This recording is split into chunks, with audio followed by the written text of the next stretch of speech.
Everybody, my self doctor Kuldeep Kaur और आज आपको मैं जूरिस्प्रूडेंस में हिस्टोरिकल स्कूल डिस्कस करूंगी।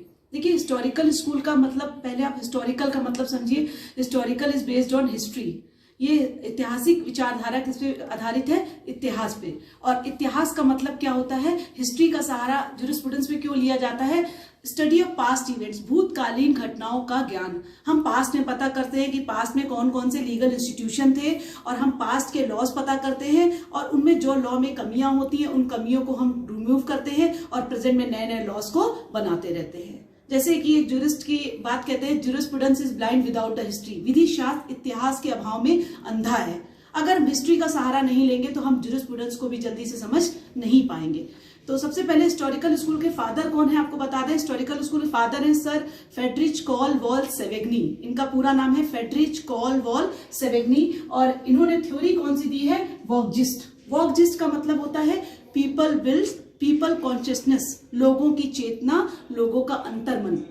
बहुत सरल सी बात है। वॉकजिस्ट कह रहे हैं कि जिस चीज को लोग सपोर्ट करते हैं वो चीजें धीमे धीमे वो रूल्स क्या होते हैं? लॉ में चेंज हो जाते हैं। और जिस नियमों का लोग समर्थन नहीं करते वो धीमे धीमे चीजें अपने आप समाप्त हो जाती हैं। इसको एक हम एग्जाम्पल के थ्रू भी आपको भी समझाते हैं। एक एग्जाम्पल है, जैसे जैसे नेशन ग्रो करेगा, जैसे जैसे नेशन ग्रो करेगा लॉ भी ग्रो करेगा।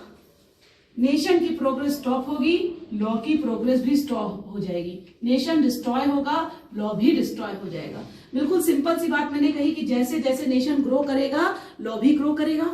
नेशन की प्रोग्रेस स्टॉप होगी, लॉ की प्रोग्रेस भी स्टॉप हो जाएगी।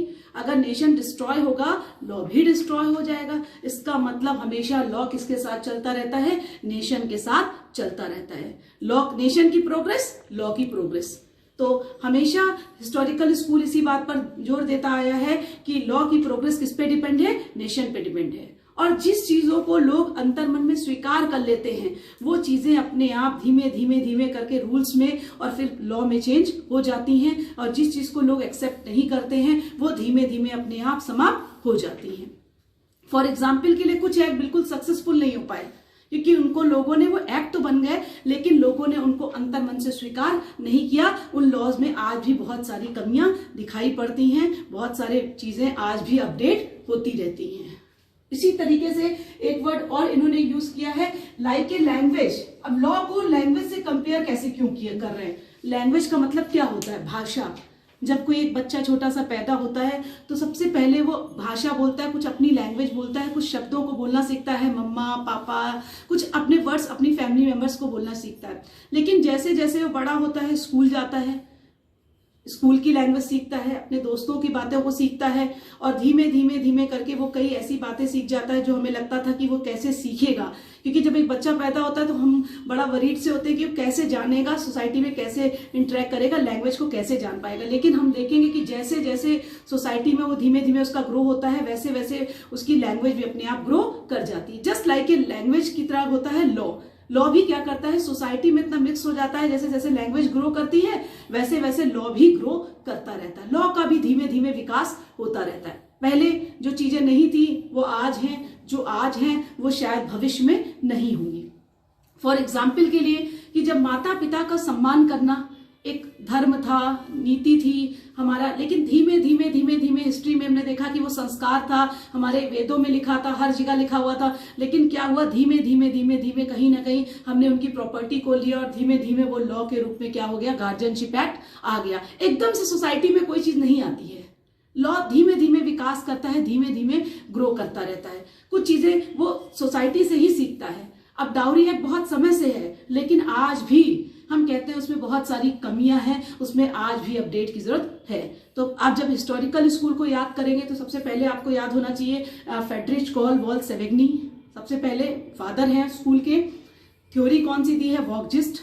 और कह सकते हैं it is a collection of immovable rules. ये क्या होता है? एक अमूर्त नियमों का संग्रह होता है। और पीपल विल्स और पीपल कॉन्शियसनेस, लोगों की चेतना जब उन इमूवेबल रूल्स को एक्सेप्ट कर लेती है तो वही रूल्स धीमे धीमे चलकर आगे लॉ में चेंज हो जाते हैं। और ये कैसे ग्रो करेगा? नेशन के साथ ग्रो करेगा। जैसे मैंने भी आपको एग्जाम्पल दिया, ग्रो कैसे करेगा? लैंग्वेज के साथ ग्रो करेगा। मैंने आपको ये दोनों एग्जाम्पल्स दिए हैं। अब हिस्टोरिकल स्कूल की बात करें तो हिस्टोरिकल स्कूल ये भी हमें बताता है, फेटिश और कॉलवॉल ये भी सब बताते हैं कि जो लीगल इंस्टीट्यूशन पास्ट में जिनमें कमियां थी, उन कमियों को हमने क्या किया, प्रेजेंट टाइम में रिमूव करने का काम किया, प्रेजेंट टाइम में उनको अपडेट करने का काम कैसे किया, हिस्टोरिकल स्कूल से। इसीलिए हमें हिस्ट्री की जरूरत पड़ी। अगर हिस्ट्री ना होती तो हम प्राचीन इंस्टीट्यूशन के बारे में, लीगल इंस्टीट्यूशन के बारे में कोई भी जानकारी नहीं हासिल कर पाते और ना ही हम प्रेजेंट टाइम में उस पर नए नए लॉज को बना पाते। तो thank you, like share subscribe my channel, और नेक्स्ट लेक्चर में आप कमेंट में बताइएगा कि आप किस लेक्चर को सुनना चाहते हैं। फिर नेक्स्ट लेक्चर में हम आगे और डिस्कस करेंगे।